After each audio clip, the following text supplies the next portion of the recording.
ഇവനെ നമ്മുടെ ഈ സമൂഹം എന്ന് പറയുന്നത് പല വേർതിരിവുകളും കാണിക്കുന്ന ഒരു സമൂഹമാണെന്ന് തോന്നിയിട്ടുണ്ടോ? അതായത് ചെറുതും വലുതും എന്ന് മാത്രമല്ല, നിറങ്ങളെക്കുറിച്ച് വരെ ഇപ്പോൾ ഈ ഇടയ്ക്ക് തന്നെ അതിനെക്കുറിച്ച് ഞാൻ ആരാണെന്ന് എന്നൊന്നും നമ്മൾ അങ്ങനെ പറഞ്ഞൊരു പബ്ലിസിറ്റി കൊടുക്കുന്നില്ല. വേണ്ട, അതിൻ്റെ ആവശ്യമില്ല. എന്താണ് വിപിന് പറയാനുള്ളത്? ഈ അടുത്തിടെ നിറത്തെക്കുറിച്ചും വർണ്ണങ്ങളെക്കുറിച്ചും ഒക്കെ പറഞ്ഞ് ഭയങ്കരമായ ഒരു വിവാദം നമ്മുടെ മുന്നിലൂടെ കടന്നുപോയപ്പോൾ എന്നോട് പലരും ചോദിച്ചു, വിപിനൊരു വീഡിയോ ചെയ്തുകൂടെ എന്ന്. ഞാൻ ആ വീഡിയോ ചെയ്യണതിനെക്കുറിച്ച് ആലോചിച്ചപ്പോൾ എൻ്റെ മനസ്സിൽ വന്നൊരു ഉത്തരവെന്ന് വെച്ച് കഴിഞ്ഞാൽ, നമ്മൾ എന്തിനാണ് ആ ചോദ്യത്തിന് മറുപടി പറയുന്നത്? കാരണം ഞാനൊരു കാര്യം നിങ്ങളോട് പറയാം.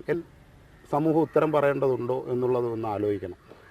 നമ്മളുടെ ഇപ്പോൾ ഈ പറഞ്ഞ ആൾ പെട്ടെന്നൊരു ആക്സിഡൻ്റ് ഉണ്ടായിട്ട് ഏതെങ്കിലും ഒരു ഹോസ്പിറ്റലിൽ അഡ്മിറ്റ് ചെയ്ത് കഴിഞ്ഞാൽ ഇവരുടെ ജാതി സർട്ടിഫിക്കറ്റോ അല്ലെങ്കിൽ ഇവരുടെ നിറത്തിൻ്റെ അടിസ്ഥാനത്തിലാണോ ശരീരത്തിലേക്ക് ബ്ലഡ് കയറ്റി വിടുന്നത്?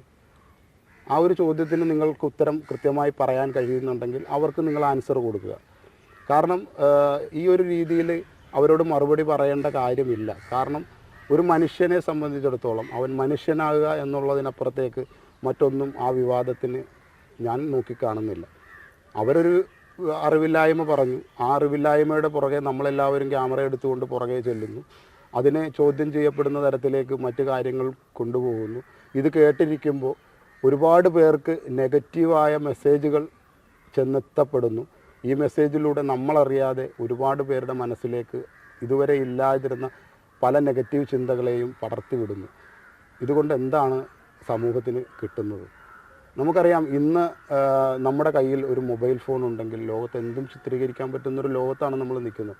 പക്ഷേ കഴിവതും സമൂഹത്തിന് ഗുണകരമായ രീതിയിലുള്ള വിവാദങ്ങൾ കടന്നു പോകുമ്പോൾ ആ വിവാദങ്ങൾ മറ്റ് ഒരുപാട് ആളുകൾക്ക് ദോഷകരമായിട്ട് മാറുന്നുണ്ടെങ്കിൽ അത് കഴിവതും ഒഴിവാക്കുക എന്നുള്ളതാണ് ഞാൻ മനസ്സിലാക്കുന്നത്. കാരണം കുട്ടികൾ ഇത് അതുപടി സ്വീകരിച്ചുകൊണ്ട് അവരുടെ ഉള്ളിൽ വിദ്യാഭ്യാസ കാലഘട്ടത്തിൽ ഇങ്ങനൊരു ജാതി തരംതിരിവും വർണ്ണവിവേചനമൊക്കെ വന്നു കഴിഞ്ഞാൽ നമ്മൾ എന്തിനു വേണ്ടിയിട്ടാണോ ഒരു കാലഘട്ടത്തിൽ ഇവിടെ സ്വാതന്ത്ര്യത്തിന് വേണ്ടി പോരാടിയത്, ആ കാലഘട്ടം ഇനിയും തിരിച്ചിങ്ങോട്ട് വരും എന്നുള്ളതാണ് ഞാൻ മനസ്സിലാക്കുന്നത്. കുട്ടികളുടെ ഇടയിലേക്ക് ഇത്തരം ചിന്തകളൊന്നും കടത്തിവിടാതിരിക്കുക. മൊബൈൽ ഫോൺ ധാരാളമായിട്ട് ഒന്നിൻ്റെയും അർത്ഥം പോലും തിരിച്ചറിയാതെ ഉപയോഗിക്കുന്ന കുട്ടികളാണ് നമുക്ക് ചുറ്റുമുള്ളത്. അപ്പോൾ കഴിവതും ഇത്തരം വിവാദങ്ങളിൽ നിന്ന് മാറി നിൽക്കുക എന്നുള്ളതാണ് ഞാൻ മനസ്സിലാക്കുന്നത്.